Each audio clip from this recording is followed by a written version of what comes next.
Chaque année, près de 800 000 personnes se suicident et beaucoup en font une tentative.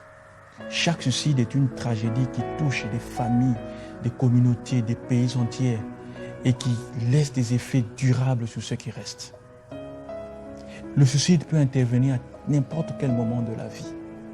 Que des paroles de désespoir remplissent le cœur de ceux qui se suicident et ses victimes.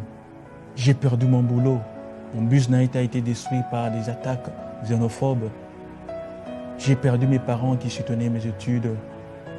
Et dans tout ça, j'ai un loyer à payer, j'ai une famille à nourrir, j'ai des dettes à honorer. Ma vie n'a plus de sens.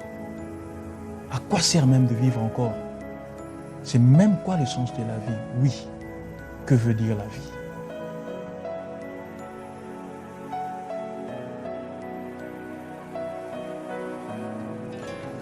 La vie est un ensemble de choix et tout choix est une préférence et toute préférence doit avoir une référence. Quels sont les choix de ma vie? Mes préférences? Quelle est ma référence? Quand je me sens perdu dans la vie, par les souffrances de la vie, par les difficultés de la vie, il y a un proverbe africain qui nous dit « Si tu ne sais plus là où tu vas, regarde d'où tu viens ». Et quand nous jetons un regard derrière dans notre vie, nous voyons qu'il n'y a qu'une seule personne par qui tout a été créé. C'est Jésus-Christ. Jésus-Christ est le sommet.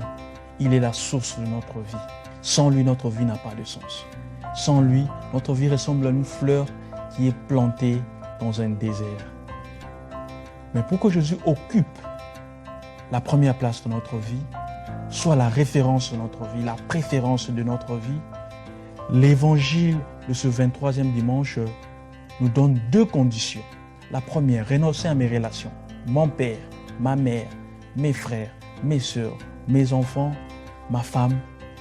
Et Jésus ajoute même à ma relation à moi-même. 2. Renoncer à mes biens. Au fond, ce que le Christ veut est que nous sachions prendre de la distance vis-à-vis de ce que nous avons pour être ce que nous devons être. Et qui sommes-nous?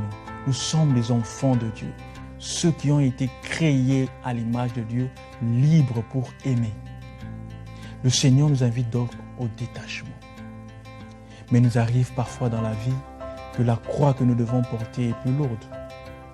Et quand nous nous sentons fatigués ou découragés, rappelons-nous de ce proverbe africain qui dit « Soulève la charge jusqu'aux genoux et on t'aidera à la mettre sur ta tête. » Bon dimanche à tous.